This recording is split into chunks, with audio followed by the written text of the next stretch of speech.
4장 27절에서 30절 다 찾으셨습니까? 자, 같이 봉독하러 가겠습니다. 형제님들이 먼저 한 절 읽으시고 자매님들이 한 절 교독하시겠습니다. 자, 시작. 누구든지 자기 십자가를 지고 나를 따르지 않는 자도 능히 내 제자가 되지 못하리라. 너희 중에 누가 맘대로 세우고자 할진대 자기의 가진 것이 준공하기까지에 속하는지 먼저 앉아 그 비용을 계산하지 아니하겠느냐. 그렇게 아니하여 그 근처만 쌓고 능히 이루지 못하면 보는 자가 다 이루서 이르되 이 사람이 공사를 시작하고 능히 이루지 못하였다 하리라. 아멘. 이 말씀은 아주 우리가 잘 아는 비유의 말씀입니다. 근데 이 비유의 말씀을 이해를 하는 사람이 그렇게 많지가 않아요. 이 비유의 말씀은 무엇에 대한 비유의 말씀입니까? 제자의 삶에 대한 비유의 말씀입니다. 예수님의 모든 관심의 중심에는 예수님의 관심은 모두 제자에게 가 있습니다. 예수님이 이 땅에서 하신 모든 일들은 다 제자를 훈련시키기 위해서 하신 예수님의 가르침입니다. 또 이 말씀도 마찬가지입니다. 27절을 보니까 누구든지 자기 십자가를 지고 나를 따르지 않는 자도 능히 내 제자가 되지 못하리라. 그렇게 이야기하시면서 이 제자의 삶에 비용을 계산해라 그렇게 이야기합니다. 그러니까 함부로 내가 제자라고 얘기할 수가 없습니다. 제자의 삶에 비용을 계산하고 그 비용을 지불을 하는 사람만 제자가 됩니다. 우리가 전도에 대해서 오해하는 게 이거로 예수님을 신하면 구원받았다고 생각하는데 그거 아닙니다. 교회 다니면 구원받았다고 생각하는데 그게 아닙니다. 제자가 될 때 구원받는 겁니다. 제자가 될 때 하나님 앞에서 영생을 누리게 되는 것입니다. 오늘은 이 제자의 삶의 손익계산서 비용을 한번 같이 계산해보고 우리 과연 제자의 삶을 살아갈 것인지 말 것인지를 오늘 결단하는 시간이 되시기 바랍니다. 나는 오늘부터 정말 예수님 제자가 되어서 살아가겠다. 꼭 결단하든지 아니면은 제자의 삶은 도저히 힘들어서 못 살겠다. 꼭 결단하든지 도저히 결단해 어중간하게 있으면은 이것도 아니고 저것도 아니고 물에 물 탄 듯 술에 술 탄 듯 하나님께 버림받습니다. 그죠? 자, 하나님 아버지께서는 예수 믿고 하나님의 제자가 된 우리가 이 땅에서 사는 동안에 가장 행복하고 가장 기쁘고 가장 즐겁게 살아가도록 제자도 또는 제자의 삶이라는 방법을 우리에게 선물로 주셨습니다. 하나님 아버지는 이 제자의 삶을 통해 우리의 영육간의 모든 필요들을 풍성하게 채워주시기를 원하시는 것입니다. 예수님이 이 제자의 도를 설명하시면서 오늘 본문 말씀인 이 누가복음 14장에서 제자의 삶을 망대를 짓는 일에 비유하고 있습니다. 제자의 삶을 살아가는 것은 망대를 짓는 것과 같은 것이다. 그 말입니다. 아마 예수님이 이 비유를 말씀하실 때에 예수님이 앉아 계신 저 건너편에 아마 망대를 짓고 있었던 것 같습니다. 예수님 비유를 드실 때 누구나 쉽게 이해할 수 있도록 현장에 있는 사물들을 자주 사용하셔서 비유를 드시는 것을 우리가 볼 수 있죠. 마태복음 6장에서도 예수님은 제자들의 의식주에 대한 믿음을 가르치시면서 들에 핀 백합화와 공중의 새를 보시며 예화를 사용했던 것입니다. 그러니까 예수님이 그 말씀 전하실 때 아마 공중의 새가 날아가고 있었을 거예요. 저 앞에는 들에 백합화가 활짝 예쁘게 피어 있었을 겁니다. 예수님은 바로 그 비유를 예를 들어 드신 것입니다. 그래서 예수님은 아주 훌륭하신 교사이지요. 예수님의 제자의 삶을 살아가는 것은 바로 망대를 짓는 일이다. 즉 집을 짓는 일에 비유하고 계십니다. 고린도전서 3장에서도 바울 사도도 그와 유사한 얘기를 하고 계시죠. 제자의 삶을 집 짓는 일에 비유하였습니다. 3장 9절을 보면 우리는 하나님의 동력자들이요 너희는 하나님의 밭이요 하나님의 집이니라. 10절에 내게 주신 하나님의 은혜를 따라 내가 지혜로운 건축자와 같이 틀을 닦아두며 다른 이가 그 위에 세우나 그러나 각각 어떻게 그 위에 세울까를 조심할지어다. 제자의 삶은 집을 짓는 것과 같은 삶이다. 저도 좀 집 짓다가 말한 것을 보면은 참 보기가 흉하다는 것을 공감을 합니다. 집을 짓다가 포도가 나가지고 그 광안리 해변에 아주 제가 은행에 다닐 때 제가 아는 분이 대출을 받아가지고 거기다가 아주 멋있는 호텔을 짓고 있었어요. 근데 자금이 날려가지고 포도가 나가지고 거의 한 20년 가까이 그 집을 붙입니다. 거의 뭐 흉물이 있습니다. 그 안에는 막 온갖 쓰레기들 다 갖다 버리고 그런 삶을 지금은 그게 다 지었더라고요. 근데 그 짓기 전에는 오랫동안 거의 폐가가 돼 있어가지고 콘크리트 건물 올리다가 말았으니까 얼마나 좀 흉한지 모릅니다. 바로 제자의 삶을 아무 생각 없이 제자의 삶을 그냥 하다가 포기한 사람의 삶이 바뀌는 것입니다. 얼마나 흉한 곳인지 모릅니다. 왜 예수님이 우리에게 제자의 삶을 살아가라고 명령하셨을까요?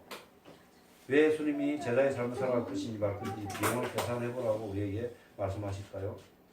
지난주에 말씀드린 것처럼 이 제자의 삶이야말로 하나님 아버지께서 하나님이 자녀인 우리에게 지시하신 구원의 길이기 때문에 너무 중요한 것입니다. 하다가 포기하기 때문에 그렇게 해서는 이 소중한 것을 잃어버리기 때문에 이 너무나 소중한 것을 그냥 아무 생각 없이 달아들지 말아야 됩니다. 정말 신중하게 생각해서 결단하고 제자의 길에 들어서야 할 것입니다. 누구나 정상적인 인생을 가진 사람이라면 제자의 삶의 손익을 따져보고 나서 이 길을 안 가야겠다고 결단하는 사람은 사실 없습니다. 맨정신인 사람은 손익을 따져보고 이제 이 제자의 삶만이 구원의 길이구나, 영생의 길이구나, 이 제자의 삶만이 행복한 길이구나 하는 것을 깨닫게 되는 겁니다. 그래서 그 길을 가는 것입니다. 여러분 만약에 제자의 삶이라는 이름의 밭에 감추어져 있는 그런 영생이라는 보석과 참된 만족과 행복이라는 보석을 진정으로 발견한 사람이라면 여러분 어떤 반응을 보이겠습니까? 비전을 가지고 있다고 이야기하죠. 우리가 비전이라는 말도 있는데 꿈을 가진 사람, 비전을 가진 비전이라고 본다는 말이죠. 본 사람입니다. 그것을 발견하고 본 사람은 못 견디는 거예요. 전기가 안 들어오는 시골에서 평생을 캄캄한데 밤에 캄캄한 데서 좋은 자연소에 살지만은 문화적 혜택이 전혀 없이 살아가던 총각이 어느 날 서울에 있는 친척 결혼식에 참여했습니다. 서울에 가보니까 완전히 63빌딩이고 막 미카번쩍하죠. 차들이 막 다니고 이제 고향에 돌아와서 그것을 농사 짓고 살아야 되는데 어제 보고 온 서울이 눈앞에 그런 거입니다. 못 견디는 겁니다. 그걸 결국은 고향을 떠나서 서울로 와서 지게를 지더라도 서울에 와서 살려고 하죠. 그 지금 농촌에는 사람이 없죠. 좀 청년들이 없습니다. 네, 봤기 때문에. 그거 보고 시골에 남아있을 청년은 거의 없지요. 마찬가지입니다. 이 제자의 삶이라는 이 밭에 감추어져 있는 이 영생이라는 보석과 참된 만족과 행복을 발견하고 본 사람이라면 어떤 반응을 보이겠습니까? 마태복음 13장 44절에 잘 표현하고 있습니다. 제자의 삶의 위대함을 진정으로 발견한 사람의 반응을 잘 보여주고 있습니다. 천국은 마치 밭에 감추인 보화와 같으니 이 천국이라는 것은 바로 제자의 삶을 이야기하는 것입니다. 이를 발견 후 숨겨두고 기뻐하며 돌아가서 자기의 소유를 다 팔아 그 밭을 사느니라.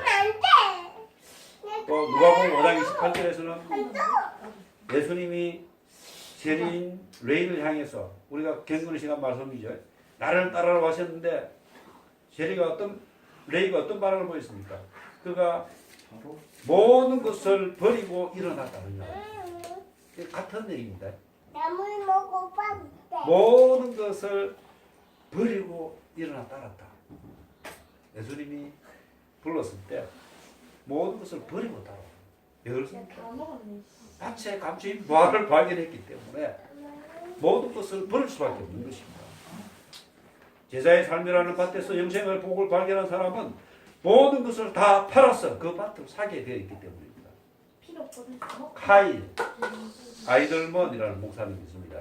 카일 아이들먼, 요즘 좀 유명한 분인데 이분이 선책에 not a pen이라고 not a pen이라고 not a pen 펜이 아니라 펜 not a pen 펜인가 제자인가 그런 그 제목으로 책이 번역이 되어 있습니다. 아주 좋은 책입니다. 한번 일독을 권합니다. 이 책에서 이렇게 저자는 말하고 있습니다. 자칭 그리스도인이라고 하는 사람들 중에는 예수님을 개인적으로 잘 모르면서 예수님과 개인적인 관계도 없으면서 예수님을 따라다니며 열광하는 겁니다. 예수님에 대해서 열광하는 광팬이 있습니다. 성경 읽는 것도 좋아하고 듣는 것도 좋아하고 주일날 예배 참석하는 것도 좋아하고 기도하고 눈물 콧물 흘리고 할렐루야 아멘도 하고 아주 열광합니다. 예수님에 대해서는 아주 열광하는 겁니다. 부흥회도 열심히 참석하고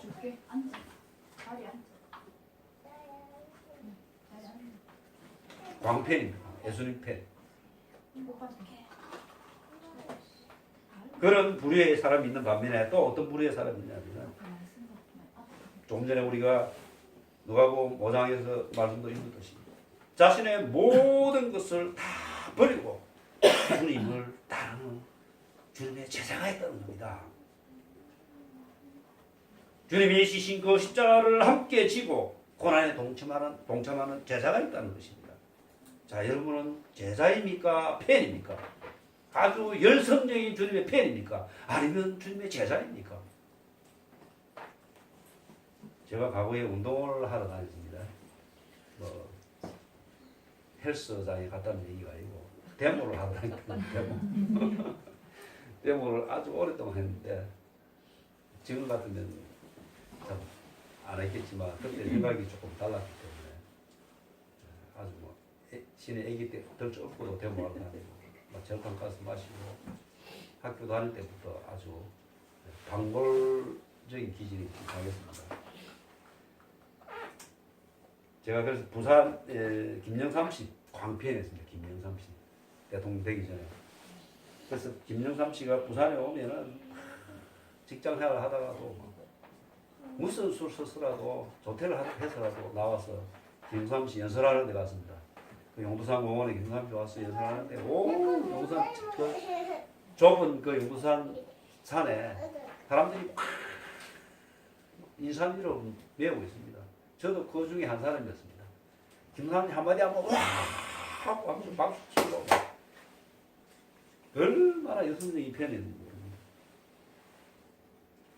고함도 지르고 막 다른 사람이 보면 미친 사람같이. 그러나 김정삼 씨가 대통령이 됐는데도 저한테 한 자리도 안 주더라고. 그리고 저한테 한번 초청도 안 해주더라고. 내가 그렇게 따라하면서 여성적으로 고함 지르고 김광 씨 좋아라 하고 했는데도 저한테 아무 혜택이 없더라고요. 근데 보니까 자기하고 함께 민주운동을 하면서 감옥살이도 함께 하고 또 고생도 함께 하고 또 자신의 생명을 포기했던 그런 동고동락했던 그런 동지이며 자기 제자들은 다 한 자리씩 주더라고요. 다 한 자리씩 주는 게 바로 이게 영적인 원리입니다. 주님과 함께 하며 따라다니며 주님을 위해서 모든 것을 다 버리고 따랐던 제자들만 천국 갑니다. 제자들만 순교할 수 있습니다. 제자들은 다 순교했습니다. 자연사 한 사람은 요한계시록을 썼던 사도 요한밖에 없죠. 늙어 죽은 사람은. 다른 사람은 다 순교했습니다. 순교하는 사람은 100% 제자입니다. 순교하는 사람. 예수님 제자만 순교할 수 있습니다. 다르게 이야기하면은 끝까지 주님을 부인하지 않은 사람은 예수님 제자밖에 없다는 얘기입니다. 예수님은 부인하면 지옥 갈까요? 천국 갈까요? 예수님 부인해도 천국 갈 수 있다고 생각하는 거 없더라고요.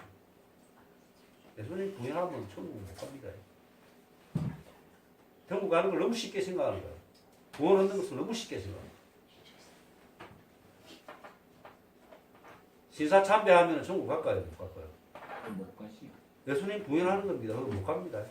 그러니까 그 뒤에 혹시 정말 하나님 앞에서 통해하는 심령으로 자기의 잘못을 죽기 전에 회개했다면 베드로처럼 회개했다면 천국 가겠지만은 가는 유다처럼 그렇게 부인하고 나면은 그냥 끝입니다. 자, 여러분 예수님의 제사란 어떤 사람을 말합니까? 마태복음 28장 19절 20절에 그러므로 너희는 가서 모든 민족을 제사로 삼아 아버지와 아들과 성령의 이름으로 침례를 베풀고 내가 너에게 분부한 모든 것을 가르쳐 지키게 하라. 볼지어다 내가 세상 끝날 것 너희와 항상 함께 있으리라 하십니다. 자, 이 말씀에서 우리가 제자의 의미를 유추해 볼 수 있습니다. 제사는 어떤 사람을 얘기합니까? 예수님이 분부하신 모든 것을 먼저 자기 자신이 배우고 지킬 뿐만 아니라 또 다른 사람들에게 그것을 가르쳐 지키게 하는 사람이 제자입니다. 가르쳐 지키게 하는 사람. 내가 나는 잘 배우고 잘 지키는 사람이라고 생각한다면 정말의 말씀입니다. 착각입니다. 이것은 동전의 양면이 있듯이 내가 다른 사람에게도 가르쳐 지키게 하는 일을 해야 제자입니다.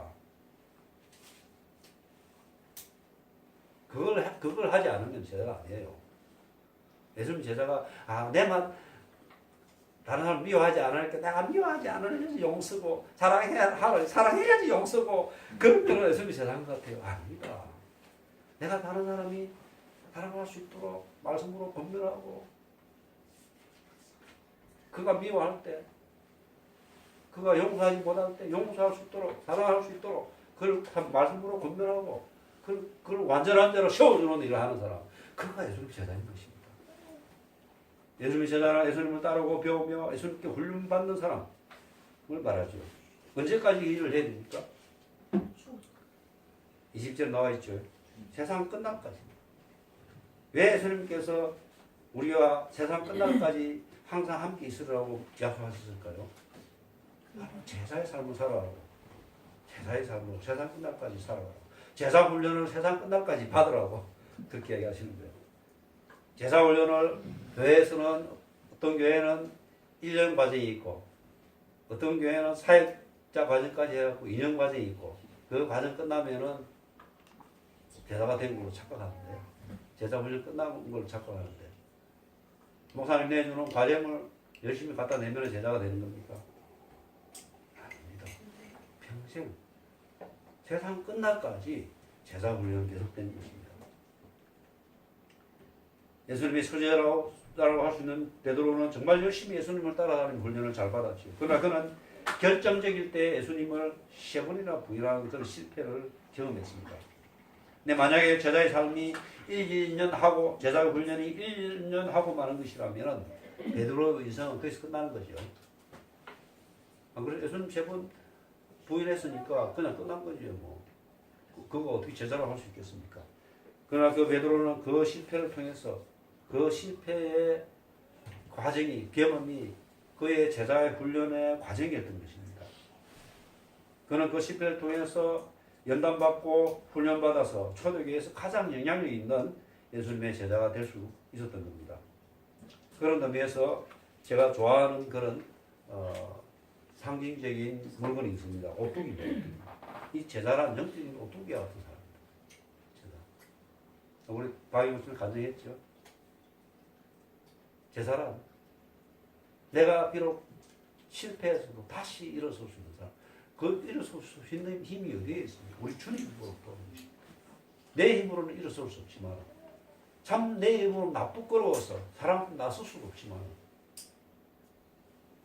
우리 주님께서 베드로를 향해서 내가 너를 사랑한다. 내 양을 치라 내 양을 보리라. 우리 주님 당부하셨지 않습니까? 베드로가 어떻게 부끄러워서 3번이나 주님을 부인하고 주님 앞에 얼굴 두고 나타나겠습니까? 근데 우리 주님은 베드로를 그렇게 이렇게 세워주시는 것입니다. 우리는 제자의 삶이라는 망대를 짓기 위해 두 주간에 걸쳐서 그 비용을 계산해 보겠습니다. 잘 들으시고 나는 정말 힘들어서 못하겠다고 생각하시는 분이 계시면 제자의 삶을 살아가기를 일찌감치 포기하시기 바랍니다. 그리고 마음 내킬 대로 살아가시기 바랍니다. 왜 그렇습니까? 이래 죽거나 저래 죽거나 이래 지옥 가나 저래 지옥 가나 마찬가지거든. 그냥 편안하게 사시다가 가면 됩니다. 오늘은 제자의 삶이라는 손익계 상서 왼쪽에 있는 손실부터 한번 보겠습니다. 손익계 상서, 제자의 삶의 손익계 상서, 손실. 우리가 참 제자의 길을 갈 때에는 반드시 손해보는 것, 잃어버리는 것이 있다는 겁니다. 첫 번째, 잃어버리는 것 첫 번째, 세상으로부터 오는 안정을 잃어버립니다. 세상으로부터 안정. 마태복음 6장 31절에 그러므로 염려하여 이르기를 무엇을 먹을까, 무엇을 마실까, 무엇을 입을까 염려하지 말라. 이거 모든 사람들이 염려하는 걸 아닙니까? 이 세상 사람들의 주된 관심사가 바로 이 생활의 필요를 채우는 것이죠. 의식주. 우리 의식주라고 하죠. 그러나 이것을 구하고 이것을 염려하는 것으로 그친다면은 이방인입니다. 이방인. 제자는 어떻습니까? 이거 버려야 돼. 예수님을 쫓아가는 제자는 제자의 삶을 살아가는데 방해가 되는 것들을 버리고 주님을 쫓아가야 되죠. 마태복음 4장 18절 22절에 보면은 갈릴리 해변에 다니시다가 두 형제 베드로와 그 형제 안드레를 만나죠. 그래서 예수님께서 그들이 말씀하십니다. 우리가 잘 아는 19절 말씀. 말씀하시되 나를 따라오너라 내가 너희를 사람을 낚는 어부가 되게 하리라 하십니다. 사람 낚는 어부를 불렀습니다. 제사란 사람 낚는 어부지요. 20절에 그들이 곧 그물을 버려두고 22절에는 그들이 곧 배와 아버지를 버려두고 그물도 버려두고 아버지도 버려두고 어떻게? 곧 버리고 즉시 주님의 말씀을 들었을 때 즉시 버리고 뭐 망설이고 그렇게 하자. 주님이 불렀을 때 아 내가 아버지 장사를 지내고 오겠습니다 하고 떠난 사람도 있죠. 그 유대인들의 관용합니다. 자기가 내키지 않는 일을 해야 될 상황이 오면은 아 집에 소상이 있어서 저는 다음에 하겠습니다. 이렇게 아주 정중하게 거절하는 겁니다. 그런 사람도 있었죠. 예수님이 불렀을 때. 초대교회 주님의 제자들은 한결같이 주님을 따르기 위해서 세상이 주는 안정과 명예를 기꺼이 버리고 주님을 따라선 우리는 잘 알 수 있습니다. 그래서 예수님은 제자들을 향해서 뭐라고 얘기해요? 공중의 새를 보라고 했습니다. 들의 땡크파를 보라. 강력하게 도망갔습니다. 그들이 의식주 때문에 공중의 새가 고민하는 걸 봤습니까? 들의 땡크파가 의식주 때문에 시들어가지고 막 몸을 비틀어가지고 고민하는 걸 봤습니까? 자, 이 말씀을 왜곡해가지고 정작 자기 자신은 제자의 삶을 살아가지도 않으면서 착각합니다. 성경을 모르니까. 주님이 공중의 새와 들의 땡크파처럼 자신을 잘 먹고 잘 살게 해주시겠다고 약속하셨다고 생각합니다. 이거 제자에게 하신 약속입니다. 버리고 의식주를 버리고 포기하고 주님의 뒤를 따르는 제자들에게 주님께서 공중의 새를 보라, 들의 땡크파를 보라, 그들을 먹이시는 분이 하나님이시다 하고 약속하시는 겁니다. 근데 제자의 삶을 살지 않으면서 종교생활을 하면서도 이 자기 아전인식적으로 이 말씀을 그렇게 해석하는 거예요. 아, 내가 교회 다니니까, 내가 헌금하니까, 내가 성경도 읽으니까, 아, 내 잘 먹고 잘 살게 해주시겠다는 그런 약속이구나 이렇게 생각해요. 그게 아닙니다. 제자의 삶에 대한 하나님의 약속입니다. 이 약속은 모든 것을 버리고 주님을 쫓아가는 주님이 제자에게 하신 공급의 약속입니다. 제자가 주님을 따를 때 반드시 손해보는 것이 있습니다. 세상적으로 볼 때. 제자로 살아가기 위해 지금보다 월급이 더 작은 직장으로 옮길 수도 있습니다. 또 때로는 직장을 버리게 될 수도 있습니다. 또는 직장을 가질 수도 있습니다. 어떤 직장을 가질 수도 있죠. 저도 IMF 때 세상 사람들이 말하는 안정적이고 더 좋은 직장으로 갈 기회가 있었지만은 제자의 삶을 살아가기 위해서 포기했던 적이 있습니다. 지금도 가끔 우리가 살던 저 은궁 지역을 지나갈 때 제가 아내에게 한 번씩 하는 질문이 있습니다. 그 은궁 아파트가 지금 롯데캐슬로 바뀌었거든요. 은궁 아파트가. 우리가 저 주공 아파트를 사게 팔고 당시 교제에 가까운 하단으로 이사만 안 가시고 32평짜리 롯데캐슬을 우리가 분양받았을 때인데 뭐 후회하지 않아요 하고 물으면은 우리 아내 이렇게 대답합니다. 만약에 우리가 당시에 제자의 삶을 살기 위해서 교제 가까운 곳으로 이사가지 않았더라면은 혹시 세상적으로는 좀 더 풍족하게 살아갈 수 있을지 모르지만은 영적으로는 여전히 종교생활을 하고 있었을 것이다. 여전히 종교생활을 하고 주님 인격적으로 만나지 못하고 주님과 교제하는 것도 모르고 그냥 교회 다니는 거 그게 다인 줄 알고 그렇게 살아가고 있었을 것이다. 그래서 지금이 더 좋고 행복합니다 이렇게 말을 해주더라고요. 본심인지 아닌지 잘 모르겠지만 그래서 저는 왜냐하면 약간 아깝다는 생각이 약간 올라오고 있는데 지금 아내가 그렇게 이야기하니까 벌써 저거 우리가 그때 안 팔았으면 뭐 32평이면 저기 벌써 뭐 3억 가까이 되는 그런 아파트잖아요. 그때 우리가 너무 싸게 팔았어요. 그거 생각하면 떼고를 쏟습니다. 그렇지만 제자의 삶을 생각하면 얼마나 이거는 돈으로 환산할 수 없는 축복이죠. 그렇습니다. 우리가 제자로서의 삶을 살아가기 위해서는 반드시 세상으로부터 오는 안정을 포기해야 됩니다. 두 마리 토끼를 쫓아가다면 한 마리도 못 잡고 말이죠. 제자는 세상의 안정된 삶과 제자의 삶을 동시에 살아갈 수 없음을 반드시 기억하고 그것을 알고 있어야 됩니다. 포기해야 됩니다. 다 버려야 됩니다. 자, 두 번째는 제자가 아닌 사람들과의 친밀한 관계를 잃어버립니다. 제자가 아닌 사람들과 친밀한 관계. 이 제자가 아닌 사람들의 얘기는 믿지 않는 불신 친구들이나 불신 관계도 이야기하지만은 거의 믿는다고 하는 종교생활하는 사람들과의 친밀한 관계도 잃어버리는 것이 제자의 삶입니다. 종교생활하는 사람과 그리스도인들하고 아주 마음을 나누고 친밀한 관계를 혹시 유지하는 거 착각하고 있다면 자기 자신을 잘 돌아봐야겠다. 내가 제자가 아니구나. 진짜 제자는 진짜 예수 믿는 제자는 종교생활하는 사람은 불쌍해. 그 사람은 불쌍해 보이는 거예요. 종교생활하는 게 얼마나 안타깝습니까? 그 결국은 지옥이라는 사실을 우리가 알고 있는데 마태복음 10장 34절 37절 내가 세상에 화평을 주러 온 줄로 생각하지 말라. 화평이 아니며 검을 주러 왔노라. 내가 온 것은 사람이 그 아버지와 딸이 어머니와 며느리가 시어머니가 불화하게 하려 함이니 사람의 원수가 자기 집안 식구리라. 아버지나 어머니를 나보다 더 사랑하는 자는 내게 합당하지 아니하고 아들이나 딸을 나보다 더 사랑하는 자도 내게 합당하지 아니하며 또 자기 십자가를 지고 나를 따르지 않는 자도 내게 합당하지 아니하니라. 자기 목숨을 얻는 자는 잃을 것이요 나를 위하여 자기 목숨을 잃는 자는 얻으리라. 아주 정말 무서운 말씀이죠. 그 말씀 어떻게 생각하십니까? 내게 하시는 주님 말씀이라고 확신하십니까?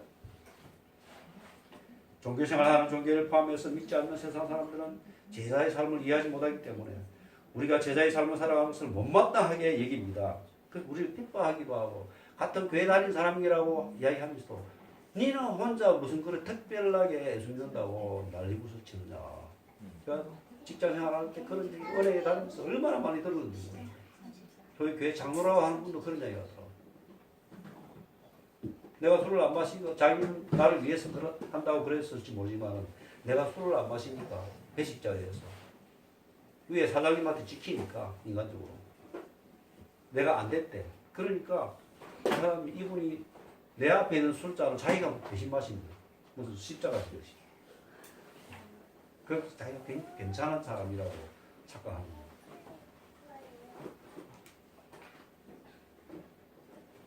저희 아버지가 살아계실 때 저희 부부를 보고 캐비넷이라고 내비게이터로 몰린다고 캐비넷.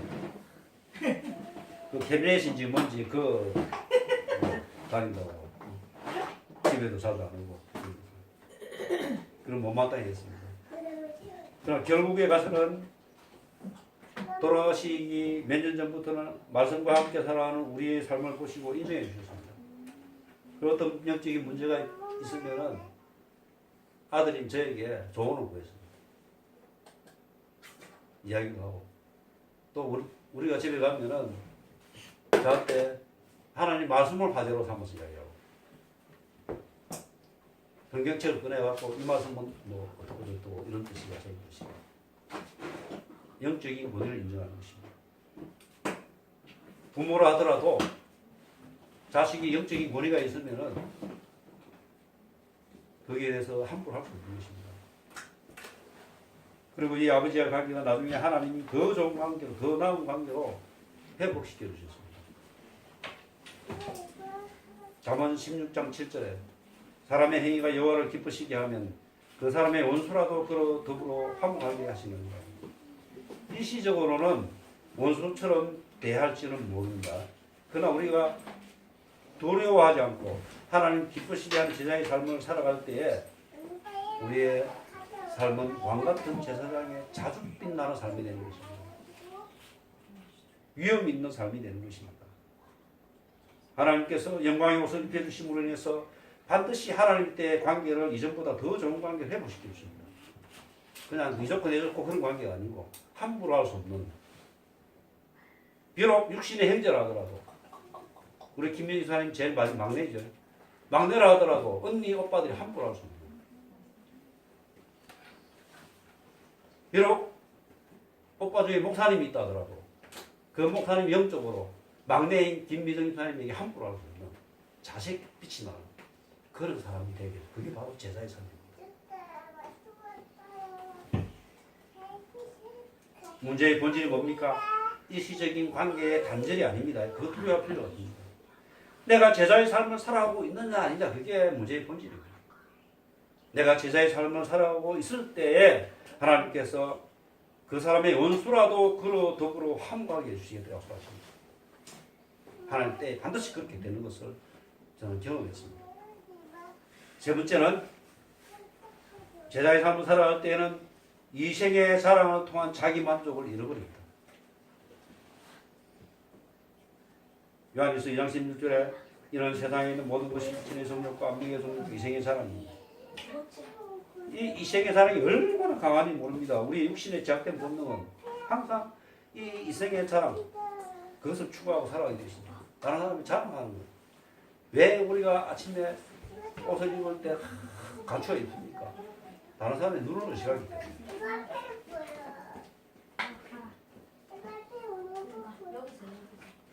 이 세상 사람들은 하루하루 살아갈 때 모든 것이 자기 만족, 자기 자랑의 에너지로 살아가는 것입니다. 우리도 한순간이라도 말씀에 깨어있지 않으면 순식간에 신앙이라는 이름으로 자기 만족이 들어옵니다. 바로 사도 당시에 저자들의 유혹이 되는 자기 만족이 무엇이었을까요? 할례입니다. 할례. 그 당시 할례 받은 사람들은 굉장히 자기 만족을 해요. 그래 할례 안 받은 사람은 정지합니다. 할례가 뭔지 알죠? 남자들 복용수술하는 겁니다. 복용수술하는 게 굉장히 자랑을 얘기입니다. 기석이 복용수술 했어요? 아니요. 그럼 자랑하면 안 돼. 목사님은 했어. 거의 굉장히 자랑을 해요. 이 유대인들은 그걸 자랑으로 얘기했거든. 참. 종교적인 이유가 있습니다만 얼마나 인간이 어리석습니까? 갈라디아서 6장 13절 14절에 할례를 받은 그들이라 스스로 율법은 지키지 아니하고 너희에게 할례를 받게 하려 하는 것은 그들이 이제 육체로 자랑한다. 할례 받는 것은 자랑으로 얘기합니다. 그게 신앙이 아니고 종교적인 자기 만족이고. 근데 이런 것들이 우리 신앙생활 하는데 얼마나 교묘하게 숨어 있는지 모릅니다. 우리가 헌금하는 것, 우리가 섬기는 것, 우리가 조금이라도 다른 사람 앞에 나서서 저처럼 또 말씀 전하는 사람, 조금만 우리가 방심하면 사단이 우리를 이용하는 거예요. 자기 자랑하는 거예요. 근데 제자는 그걸 포기해요. 그래. 14절에 그러나 내게는 우리 주 예수 그리스도의 십자가 외에 결코 자랑할 것이 없으니 그리스도로 말미암아 세상이 나를 대하여 십자가에 못 박히고 내가 또한 세상을 대하여 그러하니라. 바울사도는 고백합니다. 십자가 외에 결코 자랑할 것이 없다. 우리는 무엇으로 자랑을 여기고 있습니까? 우리 십자가로 자랑을 여기고 있습니까? 요즘 길거리 가면 아가씨들이 아주 십자가를 자랑스럽게 달고 다니는데 그걸 이야기하는 게 아니죠. 우리가 주님과 함께 고난받는 거예요. 주님과 함께 주님 때문에 손해보는 것, 주님 때문에 핍박받는 것. 그럼 우리 자랑으로 이길 줄 알아야 됩니다. 우리가 제자의 삶을 살아가기 위해서는 자기 자랑이나 자기 만족을 포기해야 됩니다. 에레미야 9장 24절에 자랑하는 자는 이것으로 자랑할지니 곧 맹철하며 나를 아는 것과 나 여호와는 사랑과 정의와 공의를 땅에 행하는 자인 줄 깨닫는 것이라. 나는 이 일을 기뻐한다. 여호와의 말씀입니다. 하나님을 아는 것, 하나님으로 자랑하는 것, 그것을 우리가 하나님을 깨달은 것, 그런 걸 우리가 자랑하는 것, 그게 복음 전하는 것이죠. 복음 전하는 뭡니까? 예수님 자랑하는 것. 전도하는 것은 교회 자랑하고 목사님 자랑하고 예수님 자랑하는 겁니다. 그래야 전도가 되는 겁니다. 자, 네 번째 우리는 뭘 포기를 해야 됩니까? 세상의 편안한 삶을 포기해야 됩니다. 예수님이 제자를 다른 말로 예수님의 좋은 병사라고 부를 수 있습니다. 디모데후서 2장 3절 4절에 너는 그리스도 예수의 좋은 병사로 나와 함께 고난을 받으라. 병사로 복무하는 자는 자기 생활에 의미 있는 자가 하나도 없나니 이는 병사로 모집한 자를 기쁘게 하려 합니다. 이 세상은 영적 전쟁터입니다. 우리가 그리스도 예수의 병사가 되어 살아가는 것이 그리스도 예수의 제자가 되는 것입니다. 저도 군대 생활 3년을 했지만은 병사들은 어떻게 합니까? 항상 함께 합니다. 잠을 자도 함께 자고 밥을 먹어도 함께 먹고 기합을 받아도 함께 단체 기합을 받고 훈련을 해도 함께 합니다. 병사들은 항상 함께 즐거워하고 함께 슬퍼하고 함께 기뻐합니다. 함께 만족합니다. 저도 기질적으로 혼자 있는 것을 좋아하는 그런 경향이 있습니다. 혼자서 뭔가 이렇게 하고 사람 없는 데 들어가고 책도 읽는 거 좋아하고 사람들이 막 있고 시끄럽고 이러면 책 읽는 거 집중도 안 되고 그렇기 때문에 껴있지 않으면은 무리에 제자들의 무리에서 떨어나갈 수 있습니다. 이런 기질 가지고 독립적인 기질 가지고 우리가 복음을 전하기 위해서는 세상으로 나가야 합니다. 그리고 힘을 얻고 재충전하고 다시 힘을 얻기 위해서는 혼자만의 편안함을 포기해야 됩니다. 같이 모여야 돼요. 같이 모이는 걸 좋아해요. 같이 모여서 나누고 또 같이 말씀도 읽고 암송하고 또 같이 이제 다시 새롭게 하기로 결단하기도 하고 간증도 나누고 그럼 우리가 나 간증 나누고 하는 이유가 그게 있는 것입니다. 이브리서 11장 25절 26절에 도리어 하나님의 백성과 함께 고난받기를 잠시 죄악의 낙을 누리는 것보다 더 좋아하고 그리스도를 위하여 받는 수모를 애굽의 모든 보화보다 더 큰 재물로 이겼으니 이는 상주심으로 바라고. 누구 이야기입니까? 예? 모세 이야기입니다. 모세 이야기. 모세는 누구를 위해서 살았습니까? 그리스도를 위해서 살았습니다. 히브리서 10장 26절에 분명히 이야기하고 있습니다. 그리스도를 위하여 받는 수모를 애굽의 모든 보화보다 더 큰 재물로 여겼다. 히브리서 기자는 모세가 출애굽하고 했던 그 모든 사건들을 누구를 위해서? 그리스도를 위해서. 모세는 누굽니까? 예수님의 제자입니다. 모세는 제자입니다. 하나님의 사람, 주님의 제자의 삶을 살았던 모세는 애굽의 안락한 삶을 버리고 그리스도를 위하여 받는 수모를 세상의 모든 보화보다도 더 귀한 것으로 이겼기 때문에 하나님의 백성과 함께 고난받는 것을 세상의 낙을 누리는 것보다 더 좋아했습니다. 우리가 편한 것을 쫓아가서는 좀 불편하고 힘들고 어렵더라도 함께하는 그런 삶을 추구하고 그런 삶을 살아가야 됩니다. 이것이 바로 제자의 삶입니다. 예수님 제자로 하면서도 명절 친척들과 함께 모였을 때 노름을 하거나 고속침을 하는 것도 대단히 잘못된 겁니다. 제자는 그렇게 시간을 내시면 안 되는 겁니다. 관계를 그렇게 맺어서는 안 되는 겁니다. 내가 예수님 제자라고 하면서 그 복음 전해야 될 대상인 그 사람 앞에서 동전 맨니 따먹겠다고 돈 많은 뺏어 묻겠다고 얼굴 부락부락하고 그 앉아있으면 그게 덕이 되겠습니까? 그 사람에게는 복음 못 전합니다. 예수님 제자는 그런 것들을 버려야 됩니다. 저도 바둑을 좋아하는데 바둑 둔다고 앉아가지고 시간 헛송생활합니다. 그 좋은 취미라고 생각하죠. 근데 예수님 제자는 그렇게 살아서는 안 됩니다.